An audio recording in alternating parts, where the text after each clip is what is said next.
નમસ્કાર, આજના સમાચાર બુલેટિનમાં આપ સૌનું સ્વાગત છે. હું છું પાયલ ભટ્ટ. આપ જોઈ રહ્યા છો DNTV ન્યૂઝ. તો સમાચારની શરૂઆત કરીએ સૌપ્રથમ હેડલાઇન્સથી. વડોદરા મહાનગરપાલિકાના આગામી 2.5 વર્ષના કાર્યકાળ માટે 5 મહત્વના હોદ્દેદારોના નામોની કરવામાં આવી સત્તાવાર જાહેરાત.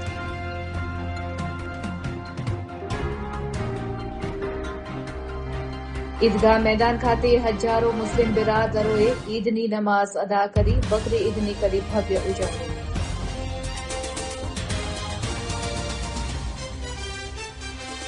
વડોદરા મહાનગરપાલિકાના નવા પદાધિકારીઓના નામોની સત્તાવાર જાહેરાત બાદ સયાજીરાવ સભાગૃહ ખાતે સામાન્ય સભાનું કરવામાં આવ્યું આયોજન. હવે જોઈએ સમાચાર વિગતવાર. કોર્પોરેશનના નવા સુકાનીઓની જાહેરાત કરવામાં આવી છે, ત્યારે આખરે 20 વર્ષ બાદ સ્થાયી સમિતિના ચેરમેન પદ પર મહિલાની વરણી કરવામાં આવી છે. વડોદરા મહાનગરપાલિકાના આગામી 2.5 વર્ષના કાર્યકાળ માટે 5 મહત્વના હોદ્દેદારોના નામોની સત્તાવાર જાહેરાત ભાજપા કાર્યાલય ખાતેથી કરવામાં આવી છે. મહિલા આરક્ષણ મુદ્દે સર્જાયેલા વિવાદોનો અંત આણતા ભારતીય જનતા પાર્ટીએ આ વખતે મહિલાઓ પર મોટો ભરોસો મૂક્યો છે અને ટોચના 5માંથી 3 હોદ્દાઓ પર મહિલાઓની વરણી કરી છે. જાહેરાત મુજબ વડોદરાના નવા મેયર તરીકે ગીતાબેન મકવાણા, ડેપ્યુટી મેયર તરીકે આદિત્ય પટેલના નામ પર મહોર મારવામાં આવી છે. સૌથી મહત્વની અને પાવરફુલ ગણાતી સ્થાયી સમિતિના ચેરમેન પદે વર્ષાબેન વ્યાસની પસંદગી કરવામાં આવી છે. વડોદરા કોર્પોરેશનના ઇતિહાસમાં 20 વર્ષના લાંબા ગાળા બાદ કોઈ મહિલાને સ્થાયી સમિતિના ચેરમેન જેવી મહત્વની જવાબદારી સોંપાઈ છે. આ સિવાય પક્ષના નેતા તરીકે વિજયભાઈ ચૌહાણ, દંડક તરીકે શ્વેતાબેન માછીની જાહેરાત કરવામાં આવી છે. આ નવી વરણીઓમાં પક્ષે મોટો ફેરબદલ અને ચોંકાવનારા નિર્ણયો લીધા છે. ચેરમેન પદની રેસમાં મોખરે ગણાતા બહુચર્ચિત અજીત દધીચ અને નીતિન ડોંગાના પત્તા છેલ્લી ઘડીએ કપાયા છે. ભાજપે આ વખતે નો રિપીટ થિયરી અને નવા ચહેરાઓને પ્રાધાન્ય આપ્યું છે, જેને કારણે જાહેર થયેલા 5 હોદ્દેદારોમાંથી 4 કાઉન્સિલર એવા છે જેઓ પ્રથમ વખત ચૂંટાયા છે, જ્યારે કોર્પોરેશનની ચૂંટણીમાં રિપીટ થયેલા એકમાત્ર સિનિયર કાઉન્સિલર વર્ષાબેન વ્યાસને તેમની અનુભવી કામગીરી બદલ સ્થાયી સમિતિના ચેરમેનની કમાન સોંપવામાં આવી છે. નવા સુકાનીઓની જાહેરાત થતાં જ આ કાર્યકરોમાં ભારે ઉત્સાહ જોવા મળી રહ્યો છે અને આગામી સમયમાં વડોદરાના વિકાસ કાર્યોને વેગ મળશે તેવી આશા વ્યક્ત કરવામાં આવી રહી છે. વડોદરાના વિકાસને લઈને મારા મગજમાં તો ઘણી બધી ચાલી રહી છે, પણ એને જો હું મારી જવાબદારી પૂરી નિષ્ઠાથી અને ઈમાનદારીથી કરવાની ટ્રાય કરીશ. ફર્સ્ટ ટાઈમ ઇલેક્શન લડ્યા અને ફર્સ્ટ ટાઈમ જ મેયર. હા, કેટલી ખુશી. એ તો ઉપરવાળાની કૃપા છે. બાકી ઘણા લોકો મહેનત કરી રહ્યા છે આ પદ મેળવવા માટે, તો પણ આજે શું કે એક અલગથી ફિલિંગ વ્યક્ત કર્યો છું, કેમ કે મને આશા હતી જ નહીં કે આવી રીતના મારું નામ આવી રીતના આવશે અને હું કદાચ વિકાસના કાર્યનો લઈને મને જે જવાબદારી સોંપામે એને હું આગળ વધાવીશ, એવી મારા માટે તો ખૂબ ગર્વની વાત છે. મને 5-10 મિનિટ પહેલાં પણ મને પોતાને વિશ્વાસ નહોતો કે મારું નામ આવી કોઈ જગ્યાએ આવશે, પણ પાર્ટીએ જે નિર્ણય લીધો, અમારા ધારાસભ્ય શ્રી, શહેર પ્રમુખ શ્રી, બધાએ જે અમારી પર વિશ્વાસ મૂક્યો છે એમનો ખૂબ ખૂબ આભાર માનું છું. અને એક શહેરને 5 હોદ્દેદારો એક નવી દિશા તરફ લઈ જઈએ એવી અમારી એ હશે. અનેક ચેલેન્જીસ છે, કેમ કે વડોદરા હવે ખડોદરા તરફ જઈ રહ્યું છે. લોકોનો જો ખડોદરા તો છે ને લોકોએ સૂચવેલા કામો જ છે અને એ જ કામ ચાલુ છે, એને લોકોએ ખડોદરા નામ આપેલું છે, બાકી હકીકતમાં ખડોદરા નામ છે જ નહીં. જે લોકોએ કામ બતાવેલા છે, કામ ચાલુ છે, એના ખાડા ખોદાયેલા છે. હવે એ કામ પૂરા થશે તો એની પર એ કાર્પેટના કામને આગળ વધશે. જે રીતે નિયુક્તિ થઈ છે, કેટલા ખુશ છો, શું પ્રતિક્રિયા? બસ અમે પાર્ટીનો મોભીઓનો બધાનો ખૂબ ખૂબ આભાર માનું છું કે જે મારી પર વિશ્વાસ મૂક્યો એને આગળ ધપાવીશું. વડોદરાના ગાજરાવાડીમાં બકરી ઈદની ભવ્ય ઉજવણી કરવામાં આવી, ત્યારે ઈદગાહ મેદાન ખાતે હજારોની સંખ્યામાં મુસ્લિમ બિરાદરો દ્વારા નમાઝ અદા કરી એકતાનો સંદેશ આપવામાં આવ્યો. પવિત્ર તહેવાર ઈદ ઉલ અઝહાના અવસરે વડોદરા શહેરમાં પણ પરંપરાગત શ્રદ્ધા, ઉલ્લાસ અને ભાઈચારાનો માહોલ જોવા મળ્યો હતો. આ પવિત્ર પર્વ નિમિત્તે વડોદરાના ગાજરાવાડી વિસ્તારમાં આવેલા ઐતિહાસિક ઈદગાહ મેદાન ખાતે વહેલી સવારથી જ ભારે ચહલ પહલ જોવા મળી હતી. મુસ્લિમ સમુદાયના હજારો બિરાદરો નવા અને રંગબેરંગી વસ્ત્રો પરિધાન કરીને વહેલી સવારથી જ ઈદગાહ મેદાન તરફ પહોંચવા લાગ્યા હતા. ગાજરાવાડી ઈદગાહ ખાતે શિસ્તબદ્ધ અને અત્યંત શાંતિપૂર્ણ માહોલમાં બકરી ઈદની ખાસ નમાઝ અદા કરવામાં આવી હતી. નમાઝ દરમિયાન ઉપસ્થિત જનમેદનીએ વડોદરા શહેર સહિત સમગ્ર દેશમાં સુખ, શાંતિ અને અમન તેમજ પરસ્પર સૌહાર્દ કાયમ જળવાઈ રહે તે માટે અલ્લાહ સમક્ષ ખાસ દુઆ ગુજારી હતી.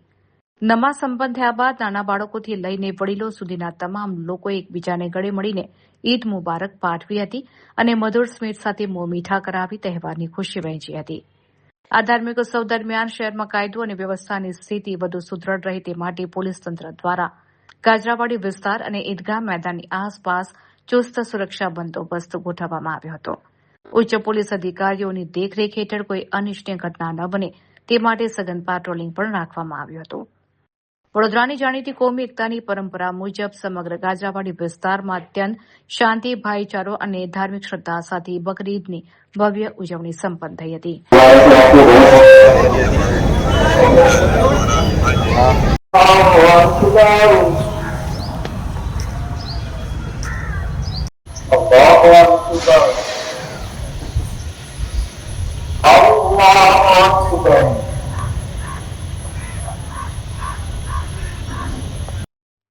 ईद उल अजहा की सभी देशवासियों को बहुत बहुत मुबारकबाद। आज बड़ौदा शहर ईदगाह में ईद की नमाज अदा करने में आई और बड़ौदा शहर और जिला के सभी मुस्लिम समाज के लोगों ने हर साल की तरह इस साल भी ईद की नमाज अदा की और ईद की नमाज के बाद अल्लाह से दुआ की कि हमारे भारत देश में हर हम सुख चैन अमन और शांति बनी रहे, हमारा देश हमेशा अव्वल रहे, ऐसे अल्लाह से दुआ की। और मैं आज सभी को एक अपील करता हूँ कि आज जो एक ईद का त्यौहार, एक खुशी का त्यौहार है, एक भाईचारे का त्यौहार है, तो आज किसी की भी बकरा ईद के टाइम पे किसी की भी लाखनी ना डुबाए, उसका भी आज खास आप सभी से मेरी गुजारिश है कि ध्यान रखिए। और फिर से मैं एक बार सभी को ईद की बहुत बहुत मुबारकबाद देता हूँ। હું વડોદરા શહેર ખતીબ સૈયદ અમીરુલ્લાહ શુક્રુલ્લાહ આજે ઈદગાહ મેદાન ગાજરાવદી સ્થળે આવેલ ઈદગાહ મસ્જિદમાં ઈદ ઉલ અધા એટલે બકરી ઈદની નમાઝનું વિશેષ નમાઝનું આયોજન કરવામાં આવ્યું ને નમાઝ અદા થઈ. અલ્લાહ તાલાનો એહસાન છે કે તેને સારી રીતે મુકમ્મલ તરીકેથી આ નમાઝ અદા થઈ. વડોદરા શહેરના મુસ્લિમ સમુદાયના અને શહેરથી બહારથી આવેલા તમામ મુસલમાનોએ આજે નમાઝ અદા કરી અને એક ભાઈચારાનું ઉદાહરણ પણ પૂરું પાડ્યું છે. આજે આપણી વચ્ચે નવા નિમાયેલા વડોદરા શહેરના આપણા નગર સેવકો પણ પધારવાના છે અથવા તો પધારી રહ્યા છે. એમનું સ્વાગત કરું છું. સાથે સાથે હું વિશેષ બે ન્યૂઝ આપવા માગું છું. મારો પોતાનો ઓપિનિયન છે. વડોદરા શહેરમાં હિન્દુ મુસ્લિમ એકતા અને આપણી જે સંસ્કારી નગરી તરીકે ઓળખાય છે એનો વિરોધ કાયમ અકબંધ રહે. મુસ્લિમ સમુદાયને હું અપીલ કરું છું કે જે કેન્દ્ર સરકારની ગાઈડલાઈન અનુસાર જે પણ કુરબાની માટેનો નિયમ બનાવેલા છે એનું વિશેષ પાલન કરે. વડોદરા શહેરને આપણે સ્વચ્છ રાખીએ. વડોદરા શહેર તરફથી જે કંઈ બી સ્વચ્છ માટેના જે પણ આયોજન કરવામાં આવેલું છે એને સાથ સહકાર આપી અને એક ઉત્તમ ઉદાહરણ આપણે પૂરું પાડીએ અને કોઈ પણ વ્યક્તિની કે કોઈ પણ સમુદાયની જાહેરમાં કે ગમે તે રીતે બી લાગણી ન દુભાય એવો ઉચ્ચાર કે એવું કાર્ય કે એવી ક્રિયા કે એવું કોઈ કાર્ય ન કરે એવું મારી તમામ મુસ્લિમોને એક અપીલ છે. સાથે સાથે હું વડોદરા શહેર અને આપણા સૂબા એટલે ગુજરાત રાજ્ય અને આપણા હિન્દુસ્તાન માટે મેં દુઆ કરી છે કે આપણો અત્યારના જે વિકટ સમયમાં જે પરિસ્થિતિમાં આપણો દેશ પસાર થઈ રહ્યો છે એ પરિસ્થિતિ વહેલી તકે સારી રીતે એ સર્જાઈ જશે, એ વહેલી તકે પૂરી થાય અને આપણા હિન્દુસ્તાનમાં આપણા વડોદરા શહેરમાં અને ગુજરાતમાં અમન શાંતિ રહે. તેમજ હું વિશેષ વડોદરા શહેરના તમામ નાગરિકોને હું ઈદ મુબારક પાઠવું છું. સાથે સાથે વહીવટી તંત્ર જે છે કોર્પોરેશનનું એમના તરફથી જે મને સાથ સહકાર મળ્યો છે એનો બી આભાર વ્યક્ત કરું છું. વડોદરા શહેરના પોલીસ કમિશનર તેમજ એમનો ટોટલી સ્ટાફ તરફથી જે કંઈ સાથ સહકાર મને મળ્યો છે એમનો બી હું આભાર વ્યક્ત કરું છું. સાથે સાથે મારી આ અવાજ, મારો આ સંદેશ, મારી આ અપીલ જે વડોદરા શહેરના તમામ લોકો સુધી પહોંચાડવા માટે આ તમામ મીડિયાએ જે મહેનત કરી છે, જે પણ વ્યક્તિએ અને જે પણ ન્યૂઝના ચેનલના જેટલા બી સ્થાપક છે, જેટલા બી મેનેજર છે, તમામને હું ઈદ મુબારક પાઠવું છું. એમનો હું આભાર વ્યક્ત કરું છું કે આજે તે તમારા માધ્યમથી લોકોની સાથે મારો એક અવાજનો સેતુ બંધાયેલો છે એ તમે પૂરો પાડી એક ઉત્તમ ઉદાહરણ પૂરું પાડ્યું છે. અને વિશેષ વડોદરા શહેરના તમામ નાગરિકોને હું મુબારક આપું છું કે આપણો વડોદરા શહેરના નગરસેવકો નવા નિમાયેલા તે આજે કે કાલે બિરાજમાન થશે. અને હું આશા રાખું છું કે વડોદરા શહેરની વિકાસની ગતિએ એ આગળ તરોતર વધતો રહે અને સારી રીતે આપણો વડોદરા શહેરનો વિકાસ થાય અને કોઈ પણ સમસ્યા ન રહે એવી મારી દુઆ છે. સાથે સાથે હું તમામને ઈદ મુબારક પાઠવું છું.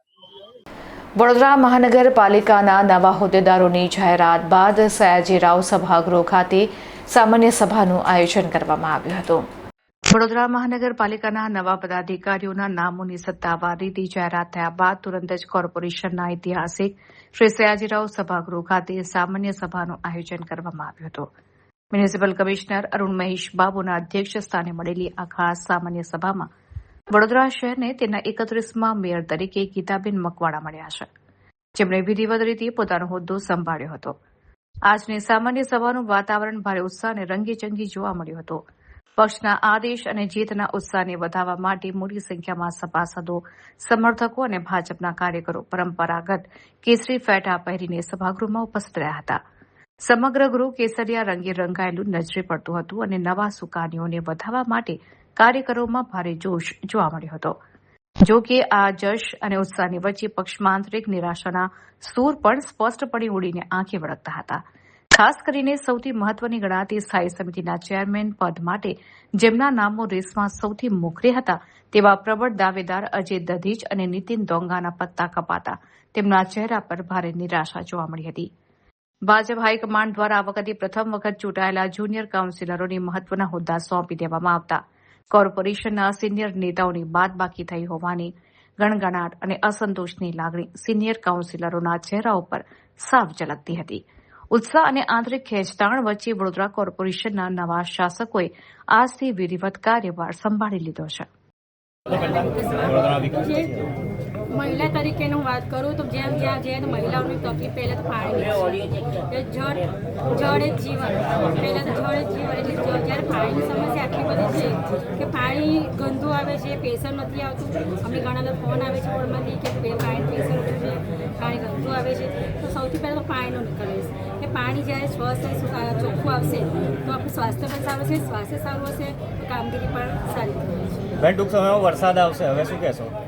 વરસાદના લઈને કામગીરી હમણાં જો કે ચાલુ છે, જે ડ્રેનેજ લાઈન છે, વરસાદી કાચ છે, એ બધીની કામગીરી હમણાં જે ચાલુ છે એની થોડું વધારે ઝડપથી થાય એ પ્રમાણે મેં કરી. મેયર વડોદરા માટે કોઈ પડકાર આપ શું માનો છો? વડોદરા માટે તો હવે આગામી સમયમાં કોઈ પડકાર ખરો આપને કેવું લાગે છે કે આ કામ મારે પહેલા ધોરણે કરવું જોઈએ? શું માનો છો? જો કે અત્યારે તો વરસાદની આવવાની તૈયારી છે, તો વરસાદના લીધે આપણે જે પહેલાં તો જે પૂર વિસામત્રીમાંથી જે પાણીની જે સમસ્યા છે એને લઈને પહેલાં તો નિરાકરણ લઈશું. એ જે પાણી કાયદેસરથી છોડવામાં આવે છે એને સ્ટેપ બાય સ્ટેપ છોડીને એને પાણી જે વિસ્તારમાં ના પસરે એના માટે કાર્યક્રમ. સૌપ્રથમ તો સ્વાતંત્ર્યવીર વિનાયક દામોદરજીના જન્મ જયંતિ નિમિત્તે તેમના ચરણોમાં કોટી કોટી વંદન કરું છું. સંસ્કારી નગરી સયાજી નગરી વડોદરા ના રાષ્ટ્રપ્રેમી નગરજનોને જય શ્રી રામ કરું છું. ભારતીય જનતા પાર્ટી વડોદરા મહાનગરના યશસ્વી અધ્યક્ષ જયપ્રકાશ સોનીજીની આગેવાનીમાં આજે વડોદરા મહાનગરપાલિકા ચૂંટણી 2026 અન્વયે મહાનગરપાલિકાના પદાધિકારીઓની નિમણૂક પામેલા તમામને હૃદયપૂર્વકના અભિનંદન પાઠવું છું. આજે જ્યારે ભારતીય જનતા પાર્ટીએ એક કાર્યકર્તા તરીકે મારી વડોદરા મહાનગરપાલિકાના ડેપ્યુટી મેયર તરીકે વરણી કરી છે, ત્યારે આ તબક્કે હું સમગ્ર શ્રેષ્ઠ નેતૃત્વ એટલે કે વૈશ્વિક નેતા, વિકસિત ભારત 2047 સંકલ્પના સ્વપ્નદ્રષ્ટા એવા આદરણીય પ્રધાનમંત્રી નરેન્દ્ર મોદીજી, કેન્દ્રીય ગૃહમંત્રી શ્રી અમિતભાઈ શાહ, ભાજપા રાષ્ટ્રીય અધ્યક્ષ શ્રી નીતિન નબીનજી, ગુજરાતના મુખ્યમંત્રી શ્રી ભૂપેન્દ્રભાઈ પટેલ, ભાજપા ગુજરાત પ્રદેશના અધ્યક્ષ શ્રી જગદીશભાઈ વિશ્વકર્મા, ગુજરાતના નાયબ મુખ્યમંત્રી અને વડોદરાના પ્રભારી મંત્રી એવા શ્રી હર્ષભાઈ સંઘવી, ભારતીય જનતા પાર્ટી ગુજરાત પ્રદેશના સંગઠન મહામંત્રી શ્રી રત્નાકરજી, મધ્ય ઝોનના પ્રભારી મંત્રી એવા શ્રી મહામંત્રી પ્રદેશના મહામંત્રી શ્રી હિતેન્દ્રસિંહ ચૌહાણ, મહાનગરના યશસ્વી અધ્યક્ષ ડોક્ટર જયપ્રકાશ સોની, ગુજરાત સરકારના મંત્રી આદરણીય શ્રીમતી મનીષાબેન વકીલ, ગુજરાત વિધાનસભાના મુખ્ય દંડક શ્રી બાલકૃષ્ણ શુક્લ સાહેબ, વડોદરાના લોકપ્રિય સાંસદ અને ભારતીય જનતા પાર્ટી પ્રદેશ યુવા મોરચાના અધ્યક્ષ ડોક્ટર હેમાંગભાઈ જોશી, તમામ ધારાસભ્યશ્રીઓ શ્રી આદરણીય યોગેશભાઈ પટેલ, શ્રી કેયુરભાઈ રોકડિયા, શ્રી ચૈતન્યભાઈ દેસાઈ તથા આ નિર્ણય પ્રક્રિયામાં કાર્યકર્તા તરીકે જેણે પણ આશીર્વાદ આપવામાં ભાગ પ્રત્યક્ષ કે પરોક્ષ રીતે ભજવ્યો છે એવા તમામ શુભેચ્છકોને, શીર્ષ નેતૃત્વને, વરિષ્ઠ આગેવાનોને હું આ તબક્કે હૃદયપૂર્વક આભાર માનું છું. ભારતીય જનતા પાર્ટીના શીર્ષ નેતૃત્વએ મારા પર મૂકેલો વિશ્વાસ પર હું ચોક્કસ ખરો ઉતરીશ. વડોદરા મહાનગરપાલિકાની સમગ્ર ટીમ જ્યારે વડોદરાના વિકાસની જવાબદારી અમારા શિરે છે ત્યારે ક્લીન વડોદરા, ગ્રીન વડોદરા જ નહીં પરંતુ એન્ક્રોચમેન્ટ ફ્રી વડોદરા એ દિશામાં આવનારા દિવસોમાં વડોદરા મહાનગરપાલિકા મક્કમતાથી આગળ વધવાનું છે. વડોદરાના નગરજનોને ફક્ત પ્રાથમિક સુવિધા જ નહીં પરંતુ એક સુદૃઢ ગુણવત્તાયુક્ત પ્રાથમિક સુવિધા મળે તે દિશામાં પણ અમે ભવિષ્યમાં નજીકના સમયમાં ખૂબ મક્કમતાથી આગળ વધવાના છે.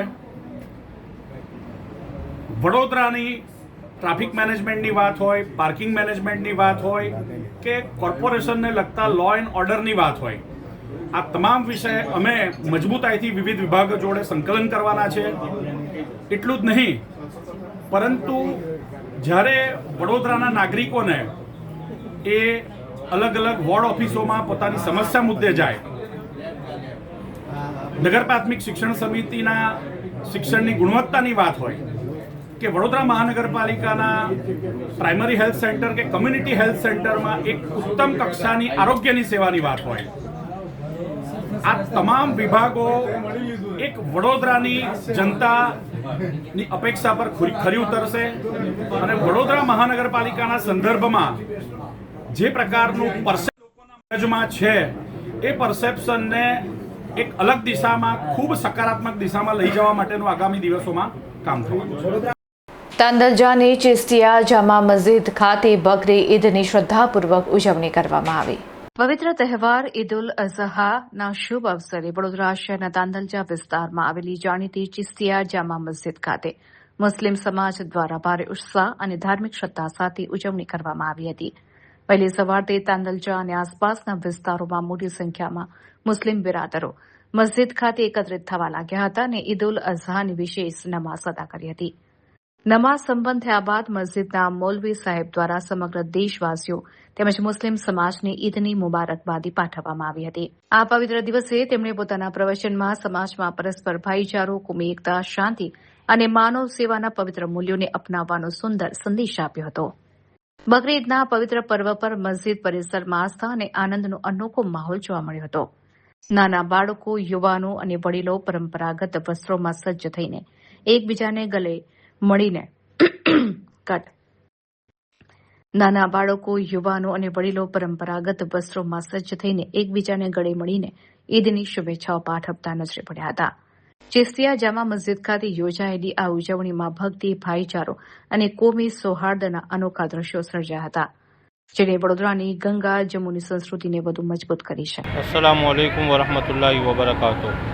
अल्हम्दुलिल्लाह आज ईद उल अज़हा का मुबारक दिन है और मैं इस मुबारक दिन की तांदलजा बड़ौदा से चिश्तिया जामा मस्जिद तमाम नमाजियों की तरफ से और कमेटी के अरकान की तरफ से मैं हिंदुस्तान के तमाम लोगों को मुबारकबादी पेश करता हूँ और बड़ी खुशी की बात यह है कि सुकून और इत्मीनान के साथ ये दिन शुरू हुआ है. हमारे ये 3 दिन का त्यौहार होता है. उम्मीद है कि सुकून और इत्मीनान के साथ ख़त्म होगा और अल्हम्दुलिल्लाह हमारे तांदलजा जेपी पुलिस स्टेशन के स्टाफ का भी हमें बहुत अच्छा साथ सहकार रहा है और सभी से मैं ये इल्तिजा करूँगा कि अपनी अपनी जगहों पर सुकून और इत्मीनान के साथ ये त्यौहार मनाए और त्यौहार को पूरा करने की कोशिश करें। અમદાવાદમાં ફાર્મા ઉદ્યોગ માટે ભવ્ય CXO મીટ યોજાઈ. ભારતના ફાર્માસ્યુટિકલ સેક્ટરમાં ડિજિટલ ક્રાંતિ લાવવા અને વૈશ્વિક નિયમોના પાલનને વધુ મજબૂત કરવાના હેતુથી અમદાવાદના સિંધુ ભવન રોડ સ્થિત ગેટવે ખાતે એક ભવ્ય CXO મીટનું સફળતાપૂર્વક આયોજન કરવામાં આવ્યું હતું. ખોડિયાર ટેકનોવેશન પ્રાઇવેટ લિમિટેડ અને વૈશ્વિક ટેકનોલોજી લીડર સિમેન્સના સંયુક્ત ઉપક્રમે યોજાયેલી આ હાઈ પ્રોફાઇલ ઇવેન્ટમાં ફાર્મા ઉદ્યોગના ટોચના CEO, MD, પ્લાન્ટ હેડ્સ અને ટેકનોલોજી નિષ્ણાંતોએ મોટી સંખ્યામાં હાજરી આપી હતી. આ પ્રસંગે ખોડિયાર ગ્રુપના ફાઉન્ડર જિગ્નેશ પટેલ, CTO ભાગ્યેશ પટેલ, નિષ્ણાંતોએ ઉદ્યોગના ભવિષ્ય અંગે મહત્વની ચર્ચા કરી હતી. ભારત વૈશ્વિક સ્તરે ફાર્મસી ઓફ વર્લ્ડ તરીકે ઓળખાય છે, જે વિશ્વની 20% જેનેરિક દવાઓ પૂરી પાડે છે અને આ શક્તિનું મુખ્ય એન્જિન ગુજરાત છે, જે દેશના કુલ ફાર્મા ટર્નઓવરમાં 30%થી વધુ હિસ્સો ધરાવે છે. આ ઇવેન્ટ દરમિયાન ફાર્મા સેક્ટરના મુખ્ય પડકારો જેવા કે પ્રોડક્ટ ક્વોલિટી, ડેટા ઇન્ટિગ્રિટી અને વૈશ્વિક નિયમોની મંજૂરી અંગે 6 વિશેષ ટેકનિકલ સેશન્સ યોજાયા હતા. આ સેશન્સમાં સિમ્યુલેશન ડ્રીવન પ્રોસેસ ડિઝાઇન દ્વારા પ્રોડક્ટના માર્કેટિંગ સમયમાં 20-30% ઘટાડો કરવા, ઇલેક્ટ્રોનિક બેચ રેકોર્ડ્સ અને સ્માર્ટ મેન્યુફેક્ચરિંગ અપનાવવા પર માર્ગદર્શન અપાયું હતું. આ ઉપરાંત ઇન્ડસ્ટ્રીયલ AIના ઉપયોગ દ્વારા US FDA, EMA અને PMDA જેવી વૈશ્વિક સંસ્થાઓના નિયમોનું ઝીરો ડિફેક્ટ સાથે પાલન કરવાની સરળ પદ્ધતિઓ રજૂ કરવામાં આવી હતી. નિષ્ણાંતોએ જણાવ્યું હતું કે આ ડિજિટલ સોલ્યુશન્સથી ઓડિટ પ્રક્રિયા પેપરલેસ બનશે અને પ્રોડક્શન ખર્ચ ઘટશે. અંતમાં યોજાયેલા નેટવર્કિંગ સેશનમાં ફાર્મા દિગ્ગજોએ વિચારોનું આદાન પ્રદાન કરી આ પરિવર્તનને આવકાર્યું હતું. મારું નામ જિગ્નેશ પટેલ છે. હું ખોડિયાર ગ્રુપના ગ્રુપ ડાયરેક્ટર છું. અમે 2003માં ખોડિયારની શરૂઆત કરી હતી અને અમે લોકો CAD, CAM, CE અને એનિમેશન ઇન્ડસ્ટ્રીને અમે લોકો ટાર્ગેટ કરતા હતા અને અત્યાર સુધી પણ અમે ખોડિયારમાં ઓટોડેસ્ક, સોલિડવર્ક્સ, PTC, ANSYS જેવી કંપનીને અમે ઓથોરાઇઝ પાર્ટનર છે અને 3000થી વધારે અમારી ઇન્ડસ્ટ્રીના કસ્ટમર છે. અને ખોડિયાર CAD સેન્ટર અમારું એશિયાનું નંબર 1 ટ્રેનિંગ સેન્ટર છે, જેમાં 1.5 લાખથી વધારે સ્ટુડન્ટ અમે ટ્રેન કરેલા છે. સો અમારું પર્પઝ એક જ છે કે અત્યારે મેં ફાર્મા ઇન્ડસ્ટ્રી સાથે અમે લોકો જોઈન્ટ થઈ રહ્યા છે અને અમે એક એવી અવેરનેસ લાવી રહ્યા છે કે જે ડિજિટલ યુગ જે આપણો થઈ રહ્યો છે, જે આપણા માનનીય પ્રધાનમંત્રી સાહેબનું ફોકસ છે કે આપણે ફાર્મામાં આગળ જવા જોઈએ, આપણે ડિજિટલમાં આગળ જવા જોઈએ, તો એના માટેની અમે શરૂઆત કરી છે. અને ફર્સ્ટ ટાઈમ અમે લોકો આ એક ઇવેન્ટ અમે લોકો ફાર્મા માટે કરી રહ્યા છીએ કે જેનાથી દરેક લોકોને ફાર્મા ઇન્ડસ્ટ્રીને ડિજિટલ કરવા માટેનો સપોર્ટ મળી રહે. અને આના માટે અમે લોકો ફર્સ્ટ એ લોકોને અમે લોકો ફાર્મા ઇન્ડસ્ટ્રીને અમે લોકો ડિજિટલ કરીશું, જેનો 3 મહિનાથી લઈને 1 વર્ષનો ટાઈમ લાગશે. અને એ લોકોને જો ટ્રેનિંગ પણ જોઈતી હોય તો એ ટ્રેનિંગ પણ ડિફરન્ટ અલગ મોડ્યુલ છે કે જે મોડ્યુલ્સમાં 15 દિવસથી લઈ અને એમાં 2 મહિના 3 મહિના સુધીની ટ્રેનિંગ હોય છે. તો એ પ્રમાણે અમે લોકો એમને ટ્રેનિંગ પણ આપવાના છે. અત્યારે તો જસ્ટ અમારી આ શરૂઆત છે. આજે જે અમારું થશે એટલે ફાર્મા ઇન્ડસ્ટ્રીની અંદર આમ જોવા જઈએ તો હવે અત્યારે પહેલાં એ લોકોને ટેકનોલોજી ઇમ્પ્લિમેશન થશે અને પછી એ લોકોનું ટ્રેનિંગ મોડ્યુલ આવશે. પણ અમે દરેક CEO, CXO અને જે કંપનીના માલિક છે એને અમે લોકો આ પ્લેટફોર્મ પર લાવવા માંગીએ છીએ અને એનું અમારું ફર્સ્ટ એફર્ટ છે જે અમે લોકો આના માટે કરીએ છીએ. મારું નામ ડૉક્ટર રાગીન શાહ છે. હું સ્ટ્રેટેજિક કન્સલ્ટન્ટ ખોડિયાર ટેકનોવેશન પ્રાઇવેટ લિમિટેડમાં છું અને આ સ્પેશિયલ કવરેજ કરવાનું કારણ એ છે કે આપણે આજે તાજ ગેટવેમાં એક CXO મીટ કરી રહ્યા છીએ ફાર્મા ઇન્ડસ્ટ્રીઝ માટે, જેમાં ડિજિટલ ટ્રાન્સફોર્મેશન અને રેગ્યુલેટરી કોમ્પ્લાયન્સ વિશે ભારતના અને આમ કહીએ તો ભારતમાં એટલે ગુજરાત ભારતનું એક એન્જિન છે ફાર્માસ્યુટિકલ હબ તરીકે. તો ગુજરાતના બધા CEO, CXO, CEO અને સાથે મોટી કંપનીના પ્લાન્ટ હેડ્સ અને રેગ્યુલેટરી કોમ્પ્લાયન્સના મોટા અધિકારીઓ અત્યારે આ ચર્ચામાં ભાગ લેવા આવી રહ્યા છે. અને આ ચર્ચામાં મેજર ચર્ચા જે એ છે કે આજે જ્યારે ભારત એ દુનિયાની ફાર્મસી કહેવાય છે અને એ ફાર્મસીમાં અત્યારે ઘણી ચેલેન્જીસ આવી છે. અત્યારે દુનિયામાં વપરાતી દર 5મી દવા ભારત બનાવે છે, પણ સાથે સાથે અત્યારે ક્વોલિટી ઇસ્યુઝ આવ્યા છે, ડેટા ઇન્ટિગ્રિટીના ઇસ્યુઝ આવ્યા છે, કોસ્ટના કોમ્પિટિશનના ઇસ્યુ આવ્યા છે. તો આ ઇસ્યુઝને અને રેગ્યુલેટરી કોમ્પ્લાયન્સ દિવસે દિવસે સ્ટ્રિક્ટ થતી જાય છે. તો આના ઈલાજ માટે અત્યારે ડિજિટલ ટ્રાન્સફોર્મેશન એટલે કે ઇન્ડસ્ટ્રી 4.0ને ફાર્માસ્યુટિકલ ઇન્ડસ્ટ્રીમાં ઇન્કોર્પોરેટ કરવું એ ખૂબ જ જરૂરી બની ગયું છે. આવા સંજોગોમાં કેવી રીતે થાય? તો ખોડિયાર ટેકનોવેશન પ્રાઇવેટ લિમિટેડ અને સિમેન્સ આ બંને સાથે આવ્યા છે અને ભારતના બધા જ CEO, CXO અને મોટી ટોપ કંપનીઝને અમે આ બાબતે અવેર કરી અને એ પ્રોડક્ટ્સ અમે અવેલેબલ કરાવીએ છીએ કે જેથી કરીને દુનિયામાં સારી ક્વોલિટીની ઝડપથી અને ઓછા ભાવે પ્રોડક્ટ બજારમાં મૂકી શકે. વડોદરાની ગોત્રી હોસ્પિટલના તબીબોની અથાગ મહેનત અને સારવાર બાદ GBS જેવી ગંભીર બીમારીથી પીડાતો 15 વર્ષીય કિશોર હાલ સંપૂર્ણપણે સ્વસ્થ થઈ ગયો છે.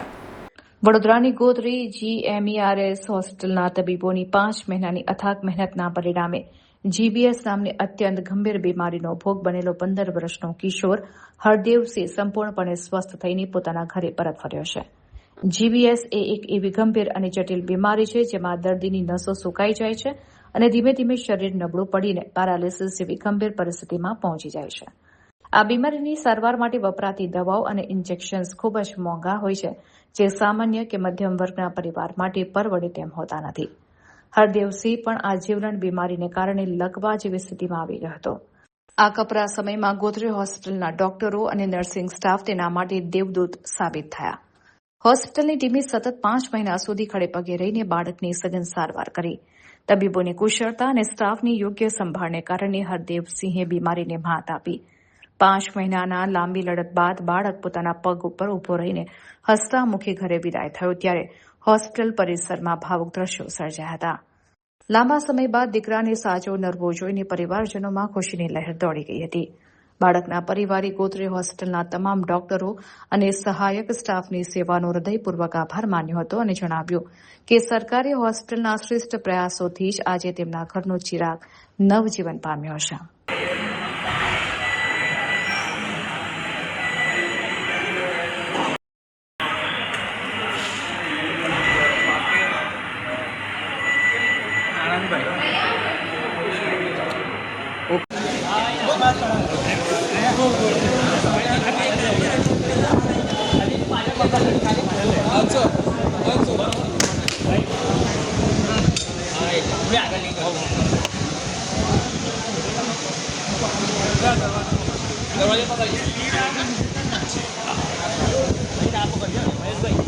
પકડીએ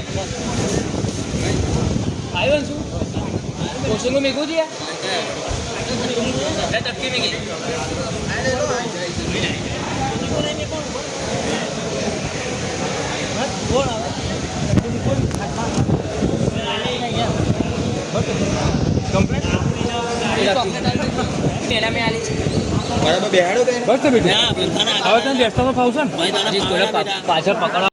દર્દીને સૌથી પહેલાં તો 15 જાન્યુઆરી 2024થી આપણા ત્યાં હોસ્પિટલમાં એડમિટ છે. 14 તારીખે દર્દીને સડનલી એકદમ જ હાથ પગમાં વીકનેસની કમ્પ્લેન ચાલુ થઈ હતી. તે બાદ તે લોકો 15 તારીખે આપણી હોસ્પિટલમાં સારવાર માટે આવ્યા હતા.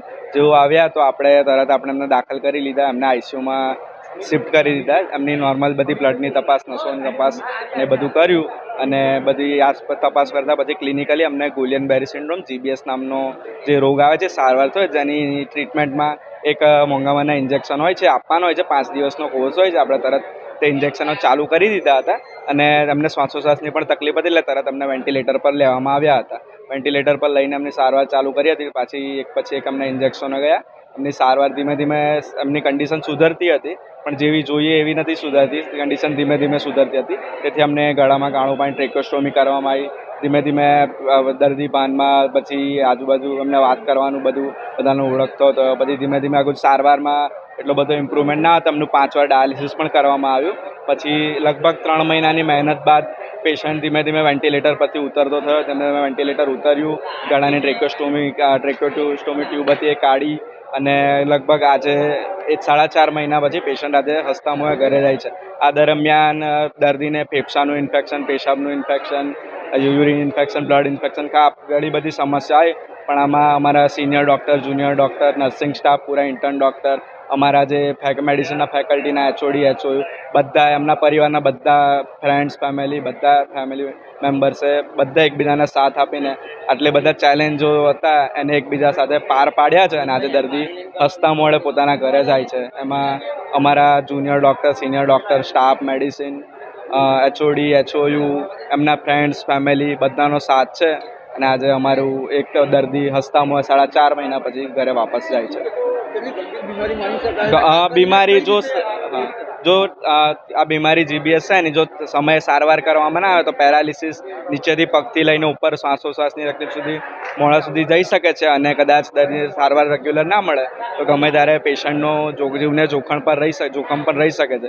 આમાં આપણે વિન્ડો પીરિયડમાં દર્દીને ટાઈમ પર આપણે મેડિકેશન, દવા બધી ચાલુ કરી અને હવે દર્દી હસતા મોંએ ઘરે. હવે એમની સારવારમાં કશું નથી, ખાલી આખી હમણાં ધીમે ધીમે એમનું જે શક્તિ છે એ ફિઝિયોથેરાપી અને કસરતથી પાછી આવશે. અમે અમારા બાળકને 15/1/2026ના રોજ સવારે અહીંયા લઈને આવ્યા હતા. એકદમ ક્રિટિકલ કન્ડિશનમાં અમારું બાળક હતું. અહીંયા અમે આવ્યા નીચે તાત્કાલિક સારવારમાં ડૉક્ટર, અહીંયાનો નર્સિંગ સ્ટાફ એમને અમને યોગ્ય રીતે યોગ્ય સમયે સારવાર આપીને MIC વોર્ડમાં શિફ્ટ કર્યા. ત્યાંનો બી અમને ડૉક્ટરનો સ્ટાફ, હોસ્પિટલનો આખો પૂરેપૂરો સ્ટાફે અમને બાળકને ઘરની જેમ ટ્રીટમેન્ટ આપી અને અમારા બાળકને અત્યારે નવું જીવન આપ્યું છે અમારા બાળકને. એટલે અહીંના ગોત્રી ગવર્મેન્ટ હોસ્પિટલના ડૉક્ટરનો ખૂબ ખૂબ દિલથી આભાર, નર્સિંગ સ્ટાફનો અને બધા સ્ટાફનો. 4.5 મહિનાથી અમારું બાળક અહીંયા હતું. અહીંયા અમે પહેલાં એને લઈને ગયા હતા સ્ટાર્ટિંગમાં શિશુ હોસ્પિટલ રાણેશ્વર. ત્યાંના ડૉક્ટરે અમને યોગ્ય રીતે સારવાર ના આપી તો અમારા રાત દરમિયાન પેશન્ટની કન્ડિશન વધારે ખરાબ થઈ ગઈ. તો અમે સવારે અમારા એક કાકાના માધ્યમથી અહીંયા આવી ગયા ગોત્રીમાં. તો અમને અહીંયા તૈયારીમાં તાત્કાલિક સારવાર મળી ગઈ. નર્સિંગ સ્ટાફથી લઈને ડૉક્ટરથી લઈને બધા જ નહીં. બહુ જ ખુશી છે અમને, બહુ જ ખુશી છે અમને. તો આ હતા અત્યાર સુધીના સમાચાર. વધુ સમાચાર સાથે ફરીથી મળીશું. ત્યાં સુધી અમારી પૂરી ટીમને રજા આપશો. નમસ્કાર.